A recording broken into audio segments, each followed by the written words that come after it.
আমি 14 বছর আগে ফিলিস্তিন দেখছি, 14 বছর আগে এই দুই চোখে দেখছি, এই দুই চোখে, এই দুই পায়ে আমি চষা বেড়াইছি। এই জন্য আমার ভিতর চোখ বিয়োগ মিলে না যে ফিলিস্তিন মাটির সাথে মিশে কি করা, ওইখানে বোম ফাটে কি করা, ইরাক মাটির সাথে মিশলো কি করা, ওইখানে বোম ফাটলো কি করা। ফিলিস্তিনে তো ইব্রাহিম খলিল ঘুমাইতেছে ওয়াদিয়ে খলিলে, আরেকদিকে যদি তাকাই তো মুসা আলাইহিস সালাম ঘুমাইতেছে কসিবে আহমারে।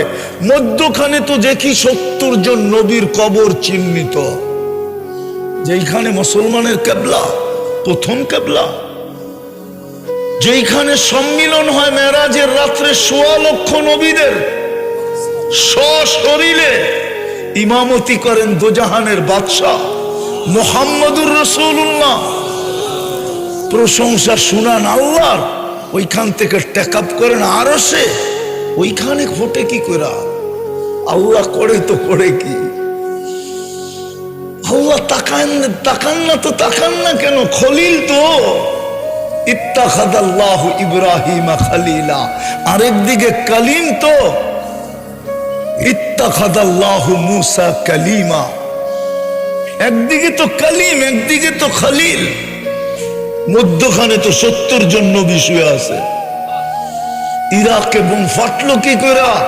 তাকাইয়া যদি দেখি তো দেখি পিরানে পীর ঘুমাইতেছে, আরেকদিকে যদি দেখি তো শেরে খোদা আলী ঘুমাইতেছে, আরেকদিকে যদি দেখি তো কলিজার টুকরা হোসাইন ঘুমাইতেছে, আরেকদিকে যদি তাকাই তো ইমামে আজম আবু হানিফা ঘুমাইতেছে, আরেকদিকে যদি তাকাই তো 10 থেকে 12,000 সাহাবা ঘুমাইতেছে, আরেকদিকে যদি তাকাই তো দানিয়াল আলাইহিস সালাম ঘুমাইতেছে।